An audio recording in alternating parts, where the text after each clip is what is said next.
100% Italian here. My Italian sauce is officially TikTok viral. Let's make it again. We're gonna start with olive oil at the bottom of the pan, maybe about 1/4 inch.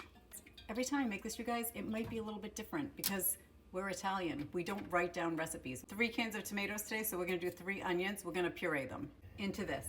You've got like an onion smoothie. Warning in advance, I'm gonna put the onions and the garlic into the oil. I don't feel like chopping garlic, so I am gonna use garlic. 3 big dollops, like 2 tablespoons, and then I'm gonna put all the onions into the oil. When you see the onions start to break up, then we're gonna put our tomatoes in. Using 3 different kinds of tomatoes. Trust me, it's fine, it's not a big deal. Ancento tomato puree and muti. I'm using all 3. It's what I had, and if you were eating at my table, you'd never know the difference. Almost gets a little bit of a golden color. We're gonna put our tomatoes in. All 3 in, that'll cool it down a little bit. There's 3 cans. I'm gonna use just under a can of water. I like a nice, light, smooth sauce. Get it up to high heat until it starts bubbling. Give it a cover and we'll come back when it starts bubbling. This is where I freak you guys out. We're gonna put baking soda in our sauces. It's gonna help you with heartburn. Those are acidic. This is gonna bring the pH of the sauce up so that it tastes smoother, it tastes sweeter, it actually gives it more of a red color. Magical.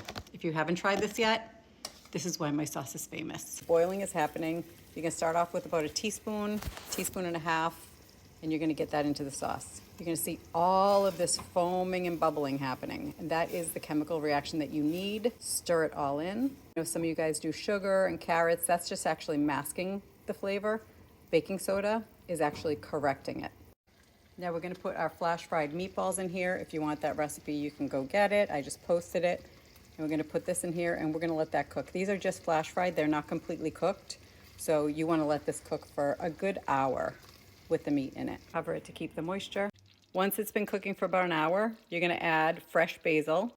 You're gonna add salt, pepper, and dried oregano. 3/4 cup of Parm cheese. A nice stirring. Low simmer. We're gonna let that sit for about 10 minutes. Try it out. Here's the test. This is so good. That's why it's famous. Right here. That's why it's famous.